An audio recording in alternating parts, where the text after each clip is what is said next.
As his eyelids grew heavy and on the cusp of dreams, he suddenly sat bolt upright. He heard a heart-stopping noise, a snarl in his ear. He froze. A polar bear was sniffing the ground centimeters from Patrick's face. Patrick fought back. He hit the bear in the nose, thrashing about, trying to punch it repeatedly. The leaders aimed the rifle at the bear, but it failed to fire.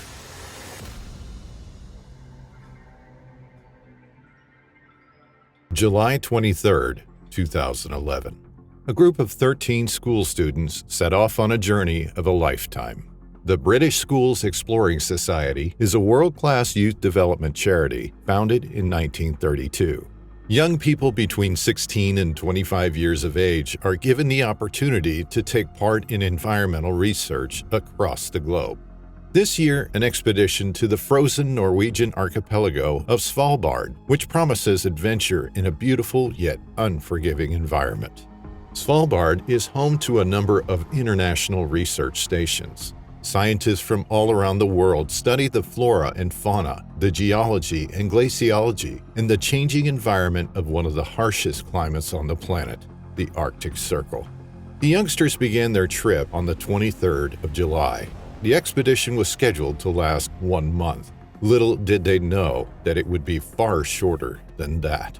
They arrived in Longyearbyen, the northernmost settlement in the world, and prepared for their trip into the wilderness. Patrick was one of the students lucky enough to make it onto the expedition. He was eager to see the fjords and witness the icy expanse of the Arctic. He packed his backpack and threw it into the boat with the others. With them, the group carried tents, food, fuel, flares, and rifles. Motoring across the open water with walls of ice towering above the shorelines, Patrick felt the excitement building. They moored up at the far end of Templefjord and disembarked.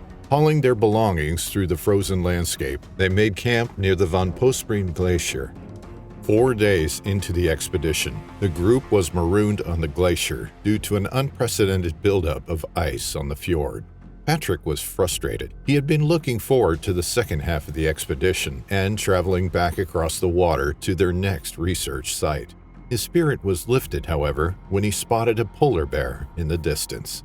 Using one of the guide's telescopes to zoom in on the lumbering beast, he could see it was thin and scrawny. During the summer months, typically when ice melts, the polar bears can struggle to find food. Usually, they hunt seals on the ice or wait to pounce as seals pop up through their breathe holes in the ice. During the summer, they become scavengers and more omnivorous, eating berries and grasses. Each night, the team would set up tripwires around their camp. If triggered, these wires set off a series of explosives that make a loud bang. The idea was that any polar bear wandering into camp would be frightened away. The expedition also required a night watchman each night and the possession of a rifle. These were requirements of researchers and tour guides working in the region. Following dinner on August 5th, the group turned into their tents for the night.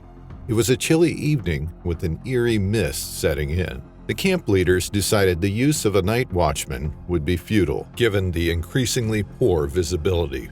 Instead, the group could all get some much-needed rest before yet another busy day in the field tomorrow.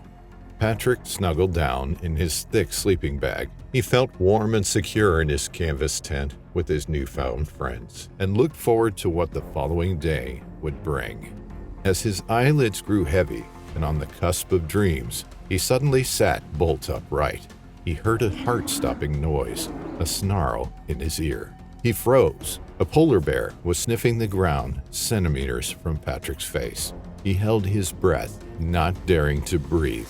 Only a thin layer of canvas separated him from the largest, most powerful bear species on the planet. In an instant, the polar bear tore through the tent and leapt onto Patrick. He felt the weight of the bear on top of him.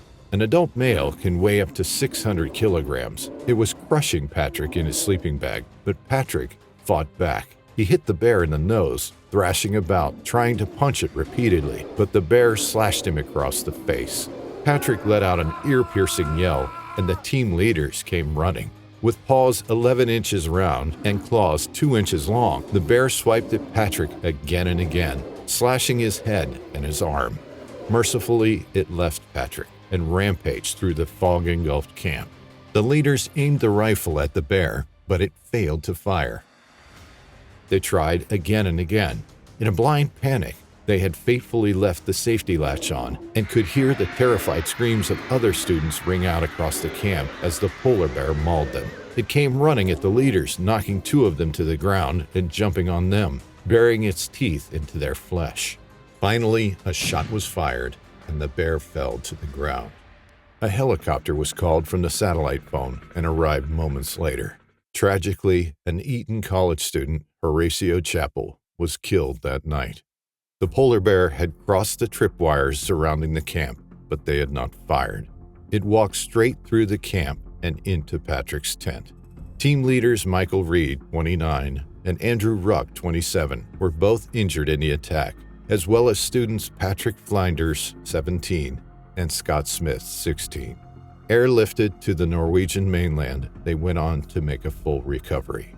With such a fascination of the polar regions and the sheer beauty of the landscape, scientists and tourists still venture to these remote locations. As humans encroach further and further into their territory, encounters with wildlife are inevitable and sometimes come with tragic consequences.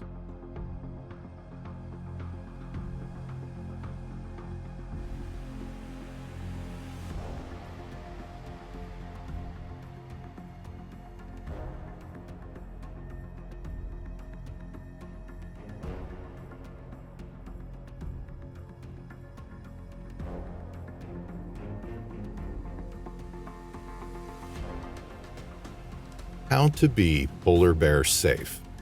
Number 1, always carry bear spray. It is highly effective and in the heat of the moment, far better than a firearm. Number 2, if a polar bear charges, do not run. It will consider you as prey and can easily outrun you. Stand your ground.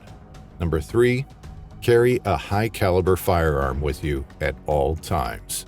Number 4, never travel alone in bear country. Always be on the lookout. Number 5, don't play dead.